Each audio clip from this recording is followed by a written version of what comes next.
This Torah class is brought to you by TorahAnytime.com.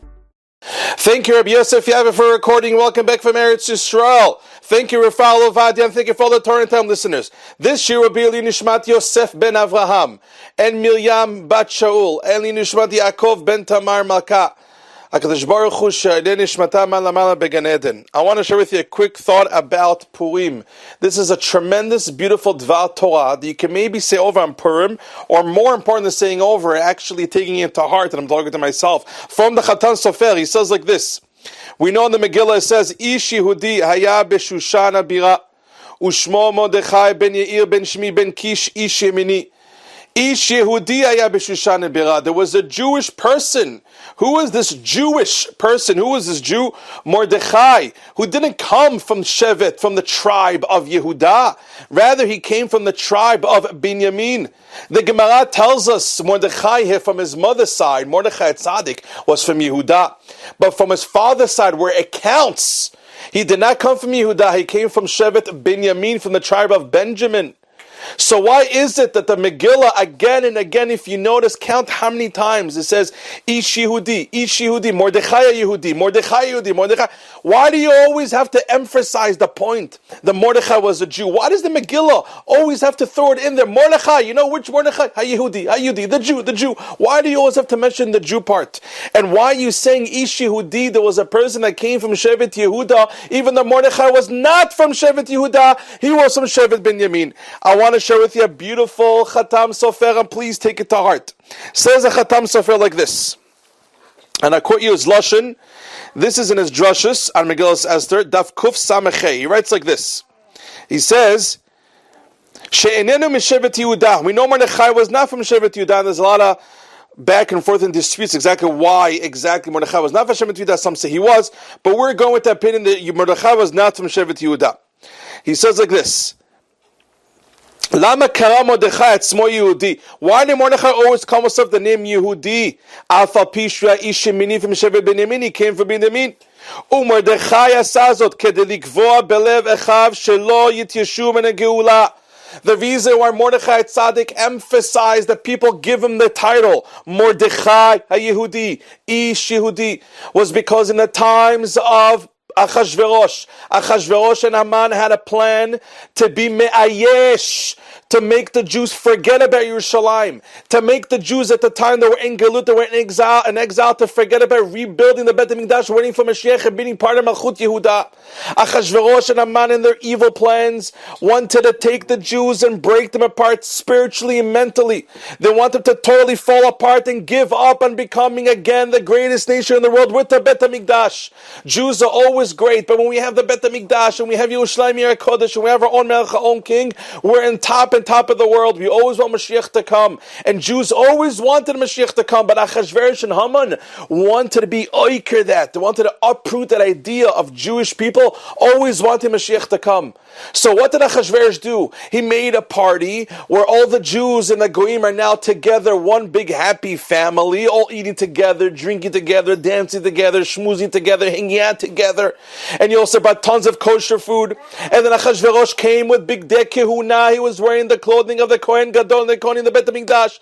Was a tremendous sin. Why did Achashverosh do that? Because he wanted to belittle the idea of Kohanim. He wanted to lower and trample the idea of having the Beit HaMikdash with the Kohanim wearing the special clothing. So he made a party with the Jews and non-Jews together in order for us to be friendly and forget our Jewish identity and forget about rebuilding the Beit HaMikdash.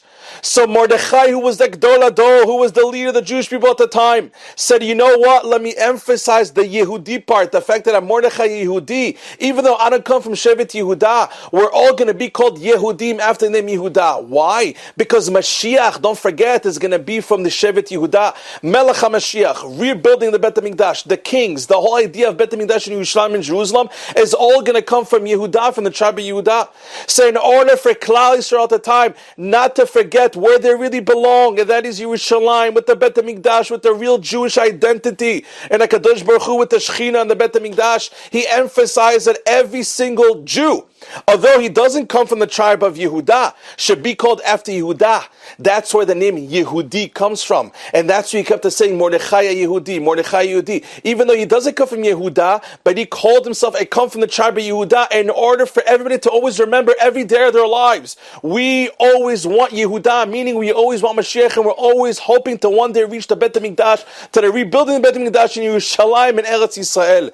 This is a fascinating thing, Rabbatai. You know why we're called Jews? Jews comes from the word Judah. In Hebrew, Yehudah, Yehudi. Why are we all called Yehudim? We all come from different tribes. Some Shimon, some Gad, some Asher, some Reuven. How come we're all named after the tribe of Yehudah? Why are we all called Yehudim? The answer is, says Chatam Sofer, we learn from Mordechai Tzaddik.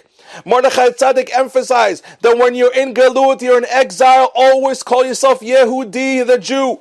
Why Yehudi from Shevet Yehudah? To always remind you, even though you're in Galut, even though you're in exile, you're called Yehudi, meaning you want Yehudah to come back, you want Mashiach to come because you belong in the rebuilding of the Bet HaMikdash.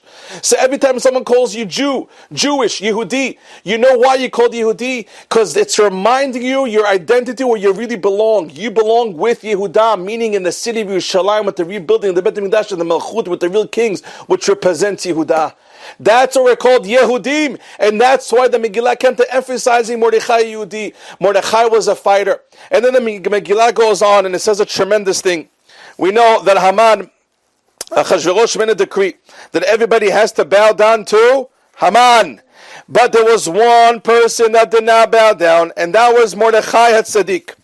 Like the Pasuk says in Megillah, ומרדכי לא אחד הדברים האלה גידל המלך אחשוורוש את המן וכל עבדי המלך אשר בשער המלך קוראים ומשתחווים להמן כי כן ציווה לו המלך ומרדכי לא יכאב ולא ישתחווה. Mordechai did not bend. Mordechai did not budge so much. By the way, the Midrash says that Haman, when he was walking into the palace, Mordechai was always standing in the entrance of the palace. Why didn't Mordechai just go home? If you don't want to bow down to Haman, why don't you just avoid the problem? Stay home, Mordechai. We call it Shev Elot Ta'aseh, just stay home. Shev Al Ta'aseh, stay home.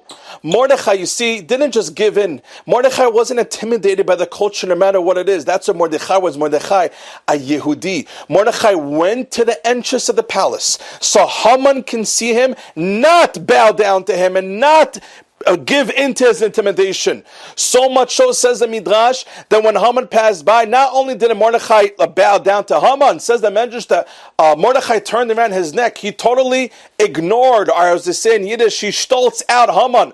Mordechai went out of his way to teach Haman and show him that I'm not giving in to intimidation.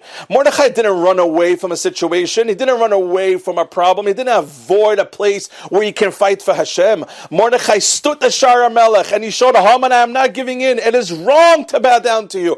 Who are you that I should bow down to you? And the Medrash goes on that Haman tried so many times to send messengers to Mordechai to convince him, please, please bow down to me. I'm getting so embarrassed. Now all the covet that I have, that the Pasuk says, all the covet that I have is nothing unless Mordechai is going to bow down to me. So Haman sent secret messengers to please beg Mordechai, please bow down to me. You're embarrassing me in public.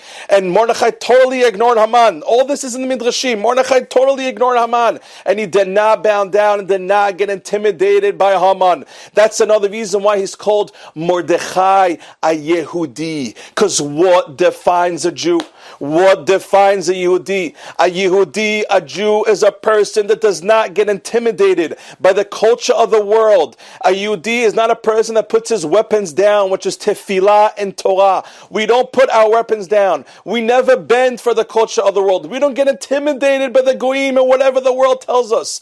Jews, a Yehudi, definition of a Jew is loyalty to HaKadosh Baruch Hu. A Yehudi is loyal to the Torah. A person that's loyal to Hashem in our generation. A person that keeps Shabbat, puts on tefillin, says berachot. A person that puts on tzitzit. A person that tries to do what's best in our generation is a Yehudi that defines a Jew. Any girl that dresses betzniut in our generation is Yarda Yehudiya. You are a Jew. And that's what the Megillah always said, Mordechai Yehudi. Mordechai Yehudi, to emphasize that point that even though Mordechai was able to avoid Haman, even though he was able to stay home, he went in front of his face to show him that he's not intimidated good, and he will fight back. And ultimately, Rabotai, Mordechai is the one that beat Haman, and Haman is the one that got killed. We see the same thing, Rabotai, by Yehuda. We see the same thing by Yosef HaTzadik. Yosef HaTzadik, although Eshet Potiphar at the time enticed him to sin, Yosef HaTzadik told her, how can I sin? I come from Avraham, Yitzchak, and Yaakov. There's no way I can do it. And when Paro pulled him out of jail and told him to interpret his dream, Yosef HaTzadik always gave credit to Hashem. He told Paro, oh, I don't know how to interpret dreams. Elokim, it's Elokim. Everything is Hashem. He always talked about Hashem. Hashem was always on his tongue and his lips, like the man says. Yosef HaTzadik never hid his identity as a Jew. He was proud of being a Yehudi. He always stood up for Hashem. He always mentioned him. And because although Yosef HaTzadik was in jail, in exile with Paro, because he always mentioned God, he always mentioned Hashem, he wasn't ashamed of being Jewish. He was proud of being a Jew. He always talked about Hashem, always talked about Emunah B'tachon. He always said how Hashem runs the world. Even in front of Paro, he said it. Because that he was zachet to be the prince of Egypt. Mordechai also. Mordechai didn't get intimidated, not by Achashverosh, not by Haman. He fought and he fought for the truth. He fought what's right, and he says, we are Jews. We're not going to bend down to Haman. We're not giving in. We're not selling the Torah for you. We're going to fight till our death for HaKadosh Baruch Hu. We're going to fight till death for Torah and mitzvot. Mordechai ended up on top. And Rabotai, on a smaller scale, any person in their life, you never get intimidated from what's going around you. Always stand up for what's right. And even if the Yetzer Hara in your personal life tells you to calm down, give in, it's never going to happen, you're never going to grow. You have to stand up and tell the Yetzer Hara, Ani Yehudi, I'm a Jew. What do you mean I'm giving in? I will never give in. I have a Jewish neshama. So no matter what happened in the past, I'm always going to stand up strong and do the right thing and serve Hashem. So even if somebody sinned in the past, I still have an neshama Yehudit. Don't let the Yetzer Hara intimidate you. Haman, Amalek, Yetzer Hara, Satan are all together. Haman comes from Amalek. Amalek is the Yetzer Hara. Yetzer Hara is the Nachash with Adam and Chava. The Yetzer Hara tries to pull you down and tells you, give up on Judaism. Give up Torah. It's never going to happen. Give in. Come on, enough already. Destroy yourself. You have to tell yourself, Mordechai, Ha-Yehudi, I am a Jew. I'm going to stand up strong. I will never compromise. I'm a neshama. HaKadosh Baruch Hu always awaits for me to come back. And if you have friends around you and you're in places where they're intimidating you not to wear a yarmulke, not to put on tzitzit, don't be ashamed of yourself. Be proud of what it means to be a Jew. Always stand tall. You are a Yehudi. Learn from Mordechai a Yehudi that when you're in exile, you should always emphasize the Jew part even more. And the reason why we're called Yehudim, even though we don't come from Shevet Yehuda, it's to remind us that we always want Yehuda to come back, meaning we want Mashiach to come back. That's what we are called Yehudim, meaning to remind yourself of Melech Yehuda, of Melech HaMashiach that would come from Yehuda. And that's what we're called Jews. Every Jew is a Jew no matter what. But make sure to bring the Jewness out of you. Bring the Yehudi out of you. Be proud of who you are. Stand up for what's right. Thank you so much for listening. You've just experienced another Torah class brought to you by TorahAnytime.com.